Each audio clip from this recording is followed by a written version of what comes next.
Welcome to my YouTube channel Vikas Sir Accountancy Amritsar. On the request given by the students of grade plus 1, today I am going to discuss about the multiple choice question of topic basic terminology for plus 1 accountancy. First question is cash, goods or assets invested by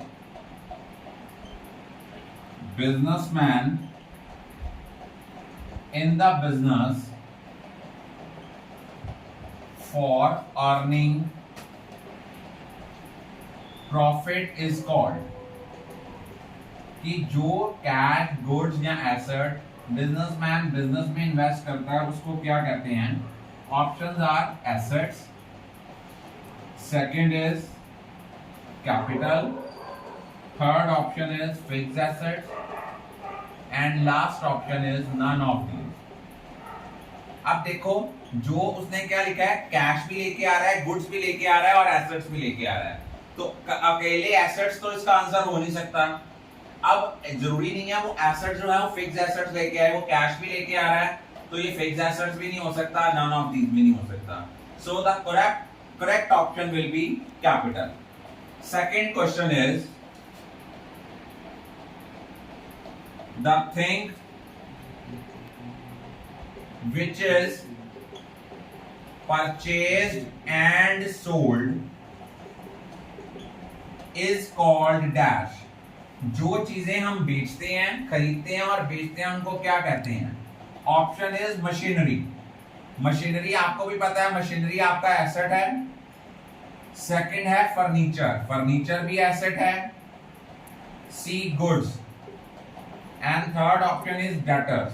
देखो debtors तो वो लोग होते हैं जिनको credit पे चीजें बेचते हैं. तो इसके लिए हम एक टर्म यूज करते हैं goods. Goods are the things in which the business is dealt in. So the correct option will be C. Third question is a liability arises because of. किसके कारण लायबिलिटी अराइज होती है? Cash transaction, second credit transaction, C cash and credit transaction and fourth option is none of these. तो देखो जो भी credit, जो भी आपकी लायबिलिटी अराइज होती है वो सिर्फ क्रेडिट ट्रांजैक्शंस के कारण होती है. कैश ट्रांजैक्शन में लायबिलिटी तो आती नहीं है. कोई भी हमने एक्सपेंस पे किया कैश में, कोई एसेट खरीदा, गुड्स खरीदी कैश में, तो कैश चला जाता है, लायबिलिटी तो राइज ही नहीं होती. Fourth is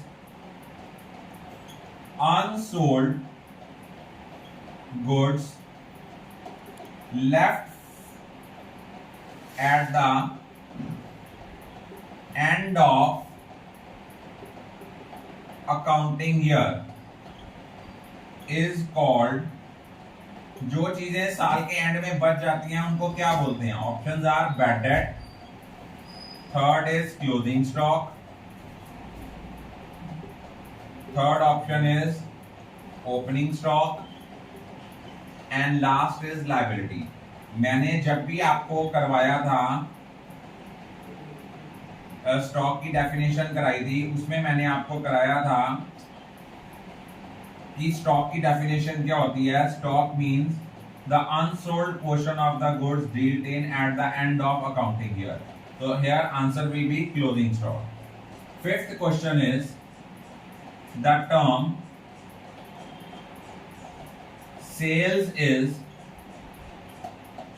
used for sale of dash and is never used for the sale of dash. देखो आपको भी पता है कि जो गुड्स सेल है, सेल किसके लिए टर्म यूज करते हैं? गुड्स की सेल के लिए. इसको हम किसके लिए यूज नहीं करते? अगर एसेट बेचते हैं वो सेल्स नहीं है, वो आपकी कैपिटल ट्रांजैक्शन है. Sixth is out of the following assets,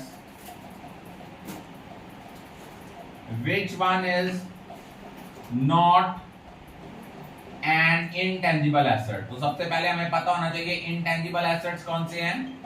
intangible assets होते हैं which can not be touched और scene.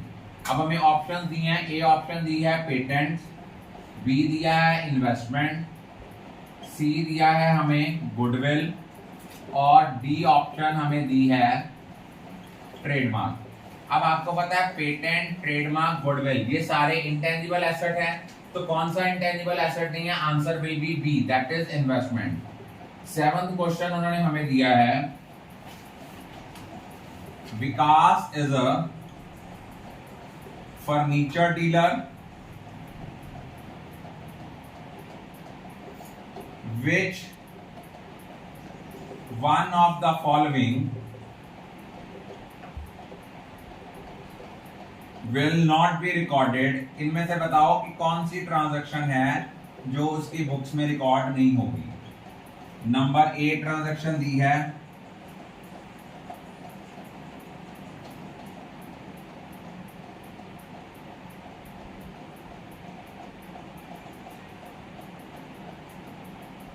Sofa set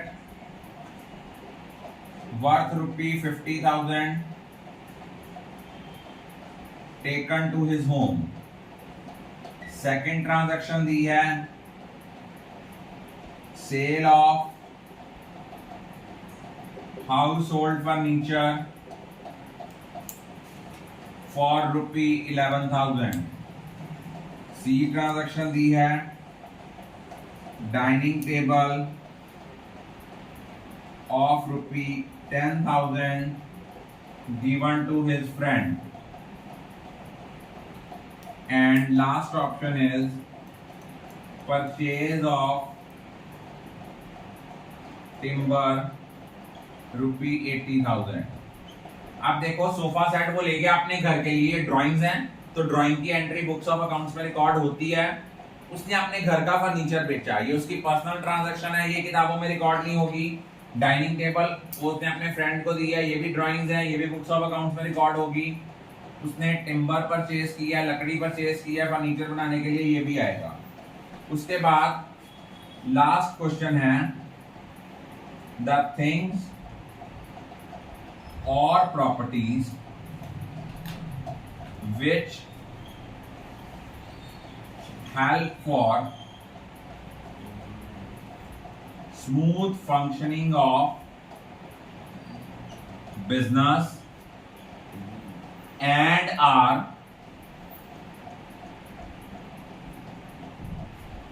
owned by the